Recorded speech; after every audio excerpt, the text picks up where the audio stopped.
साहब जी, आज धोने के लिए कपड़े नहीं दीजिएगा। क्यों? वो शीदा भाई है ना, 2 या 3 दिन तक नहीं आएगा। मगर क्यों?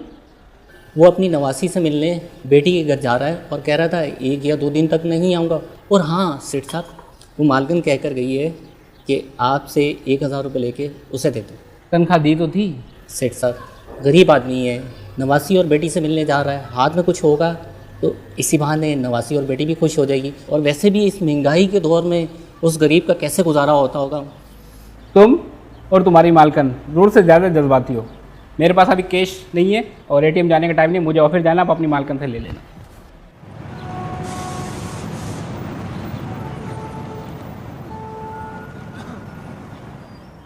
हाँ भाई, कैसी रही छुट्टी? सीधे साहब जी बहुत अच्छी। मालकिन जी ने 5000 रुपये दिए थे, बड़े काम आए। अल्लाह पाक आप लोगों को और दें। क्या क्या लिया 5000 रुपये में? साहब जी नवासी के लिए 1000 रुपये के फ्रॉक और 500 रुपये की गुड़िया, बेटी के लिए 650 रुपये के पेड़े और 200 रुपये की जलेबियाँ मोहल्ले में बांट दी। कुछ किराया भी लग गया था और दामाद के लिए सूट ली, और बाकी जो बचे थे वो मैंने अपनी नवासी को कॉपी और पेंसिल लेने के लिए दे दिए। अच्छा, 5000 में इतना कुछ? बस अल्लाह कराता है सर। वो हैरत से दिल ही दिल में गौर करने लगा। उसकी आंखों के सामने रोजमर्रा इस्तेमाल में आने वाला 1000 रुपए वाला पिज्जा आ गया। वो पिज्जे के 8 टुकड़ों का मवाजना 5000 से करने लगा।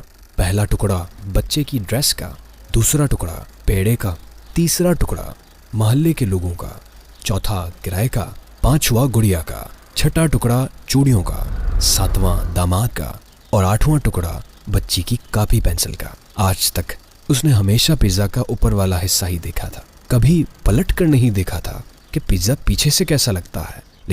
लेकिन आज उसके मुलाजिम ने पिज्जे का दूसरा हिस्सा दिखा दिया था।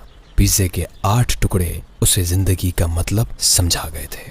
हम इन छोटी छोटी बातों पर कभी गौर ही नहीं करते। हमारे लिए 1000 या 5000 की कोई ज्यादा अहमियत नहीं होती, लेकिन ये 1500 गरीबों के लिए बड़ी रकम होते हैं।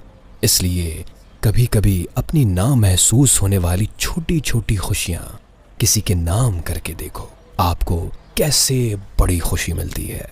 फरमाने मुस्तफ़ा सल्लल्लाहु अलैहि वसल्लम है, जिसने मुसलमान भाई की हाजत रवाई की वो ऐसा है जैसे उसने सारी उम्र अल्लाह ताला की इबादत की।